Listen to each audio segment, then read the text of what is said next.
మీరు క్లియర్ గా అబ్జర్వ్ చేస్తే ఈ దేశంలో పుట్టిన ఎవరైనా సరే మీకు దేశం ముఖ్యమా మీ మతం ముఖ్యమా అంటే మాక్సిమం 99% హిందువులందరూ ఫస్ట్ దేశం తర్వాత మతమే అంటారు.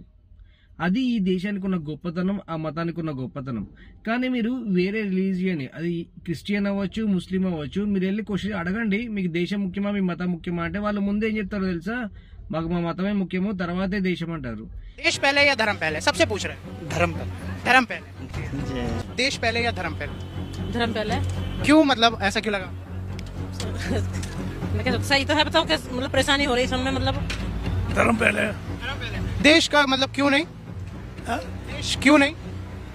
अरे देश में सब कुछ है, सुनने वाली बात है यार. बहन जी, इन्होंने देश पहले क्यों नहीं बोला, मतलब धर्म क्यों? देश पहले है या धर्म पहले आपके हिसाब से? देश पहले. देश पहले है. हाँ, धर्म बाद. भारत को लेकर आप क्या सोचते हैं कि भारत आपके लिए पहले है, या फिर आप जैसे हिंदू धर्म से तो हिंदू धर्म पहले? यार भारत देश में हम रह रहे हैं तो हमारे लिए तो भारत जान है हमारी. भारत तो हमारी जान है. अच्छा. भारत के लिए हम कुछ भी कर देंगे. ఇక్కడ మన దేశంలో జరిగే ప్రోపగండా ఏంటంటే హిందువులు మతోన్మాదులు. ఇప్పుడు క్రిస్టియన్ గానీ ముస్లిం గానీ వాళ్ళ మతం గురించి మాట్లాడినా, వాళ్ళ దేవుడి గురించి చెప్పినా వాళ్ళకైతే భక్తి అవుతుంది. అదే ఒక హిందూ మాత్రం తన హిందుత్వం గురించి చెప్పినా, తన దేవుళ్ళ గురించి మాట్లాడినా వాడు మతోన్మాద అయిపోతాడు. ముస్లింస్ వాళ్ళకి సంబంధించిన వాళ్ళకే ఓటేసుకుంటారు. మనం హైదరాబాద్ లో చూడొచ్చు, లేదా మీరు ఎంఐఎం పోటీ చేసే ఏ స్టేట్ కన్నా వెళ్తే వాళ్ళు ముస్లిం పాపులేషన్ ఉన్న దగ్గర పోటీ చేస్తారు, గెలుస్తారు కూడా. ఎందుకు అంటే ముస్లిం ఓట్ బ్యాంక్ అంత పర్ఫెక్ట్ ఉంటది. ముస్లిం ఓట్ బ్యాంక్ ముస్లిం కు మాత్రమే వేస్తారు. వాళ్ళలో ఒక యూనిటీ ఉంటది. క్రిస్టియన్స్ లో కూడా సేమ్ యూనిటీ ఉంటది. ఇక్కడ మనం ఎందుకు ఇంత మెజారిటీ ఉన్న ఈ దేశంలో హిందువులు ఎందుకు మతోన్మాదులయ్యారు, హిందువులు ఎందుకు తన మతం గురించి మాట్లాడుకోలేని సిచ్యువేషన్ లోకి వచ్చారంటే కేవలం మన యూనిటీ లేకపోవడమే. హిందువులు అనే వాళ్ళు యూనిటీగా ఉండాలి. మన హిందుత్వం గురించి ఎవరైనా మాట్లాడితే వాళ్ళని సపోర్ట్ చేయాలి. ఎందుకంటే మనకున్నది ఇది ఒక్కటే దేశము. ఇండిపెండెన్స్ వచ్చినప్పుడు హిందూ పర్సెంటేజ్ ఎంత ఉంది, వేరే రిలీజియన్ పర్సెంటేజ్ ఎంత ఉంది, ఇప్పుడు మన పర్సెంటేజ్ ఎంత ఉంది, ఇది ఫ్యూచర్ లో ఎక్కడ దాకా వెళ్తుంది. సాక్షాత్తు సెంట్రల్ హోమ్ మినిస్టర్ చెప్తున్నారు, వినండి. 51 की जनगणना में हिंदू 84% थे और मुस्लिम समाज की आबादी 9.8% थी. 71 में 82% हुए हिंदू और मुस्लिम समाज की आबादी 11%. 91 में 81% हुए हम और मुस्लिम समाज की आबादी 12.12% हुई. मुस्लिम आबादी की बढ़ोतरी 24.6% के दर से हुई और हिंदू आबादी 4.5% कमी हुई. अब मैं इसलिए बताता हूं कि ये फर्टिलिटी रेट के कारण नहीं हुआ है, ये घुसपैठ के कारण हुआ है. వీడియోస్ చేసే ప్రతి ఒక్కరి మీద హిందుత్వం గురించి కానీ లేకపోతే మన యూనిటీ గురించి కానీ మాట్లాడే ప్రతి ఒక్కరి మీద కేసులు అవుతాయి. చాలా మంది బెదిరించే ప్రయత్నం చేస్తారు. బట్ ఇవన్నీ దాటుకొని వాడు వీడియోలు చేస్తున్నాడు అంటే అది నేననే కదండి, ఎవరినైనా మీరు సపోర్ట్ చేయాలి, సబ్స్క్రైబ్ చేయాలి, వాళ్ళకి మీకు తోచినంత హెల్ప్ చేయాలి. ఎందుకంటే ఇదంతా ఎదుర్కొనే పరిస్థితిలో ఇప్పుడు హిందువులు లేరు, యూనిటీ లేదు మనలో. అలాగే మన ఓట్ బ్యాంక్ కూడా ఒక పార్టీకి స్ట్రెంత్ అని అవ్వాలి. మన హిందుత్వాన్ని ఎవరైతే కాపాడతారని మీకు నమ్మకం ఉందో వాళ్ళకే ఓటేసే ప్రయత్నం చేయాలి. ఎందుకంటే ముస్లిమ్స్ కే ఓటేసుకొని, క్రిస్టియన్ కే ఓటేసుకొని వాళ్ళని వాళ్ళు స్ట్రాంగ్ గా సపోర్ట్ చేసుకున్నందుకు మీరెందుకు మన వాళ్ళని సపోర్ట్ చేయరు? మన వాళ్ళు గట్టిగా మాట్లాడినా, మన వాళ్ళు మంచి కౌంటర్స్ ఇచ్చినా మీరు సపోర్ట్ చేయాలి. చేస్తేనే ఎదుటి వాళ్ళు భయపడతారు.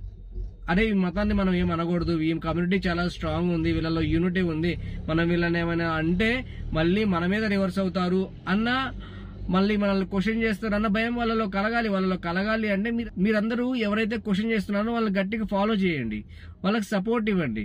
అప్పుడే వాళ్ళకి ఇంకా బూస్ట్ వస్తుంది. ఇంకా ఎక్కువ టైం పెట్టాలి, ఇంకా గట్టి కౌంటర్స్ ఇవ్వాలి, గట్టిగా వాళ్ళకి వాళ్ళు నోరు తెరిచే ప్రయత్నం చేస్తే మళ్ళీ మనల్ని నోరు మూపిస్తారు అన్న భయం వాళ్ళలో కలిగేలా మాట్లాడాలి అంటే మీ సపోర్ట్ ఉండాలి. వాళ్ళ ఛానల్ సబ్స్క్రైబ్ చేయండి, షేర్ చేయండి, వాళ్ళకి మీరు ఎంత హైప్ ఇవ్వండి, యూట్యూబ్ లో హైప్ ఇవ్వండి, మన హిందువులకు సంబంధించిన గ్రూప్ లో షేర్ చేయండి.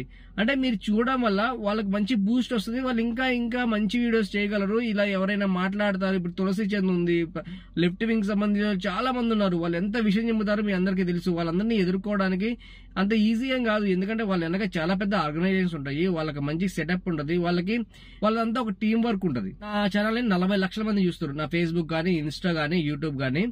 నాకున్న వ్యూవర్షిప్ 40 లక్షలు, కానీ నా ఫాలోవర్స్ చూస్తే నాకే సిగ్గేస్తుంది.